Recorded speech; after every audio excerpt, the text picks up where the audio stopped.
Biologists, fish suffer from depression and despair.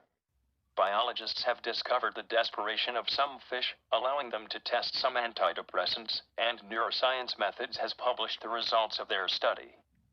Animal experimental models are a valuable tool in transitional emotional neuroscience research. With the phenotype of clinical and experimental depression becoming the primary target of animal depression models based on behavioral despair, where emotional disorders, especially depression and anxiety, are very common mental diseases among humans. Scientists from Russia, Brazil, and China participated in the study, who received a grant from the Russian Foundation for Fundamental Research.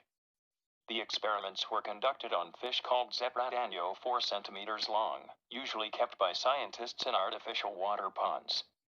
Konstantin Dielman, a researcher at the Institute of Biological Psychology at the University of Petersburg, said, "We first discovered that zebradanio fish was exposed to the phenomenon of despair, and then we reached a conclusion that the use of antidepressants towards fish that are in despair leads to a result that can be compared to the effect of these drugs on rodents and humans."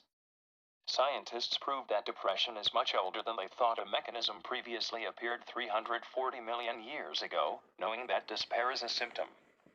The researcher explained that the experiments were conducted on zebradanio fish that reproduce rapidly, which allowed scientists to track the effects of antidepressants on their offspring.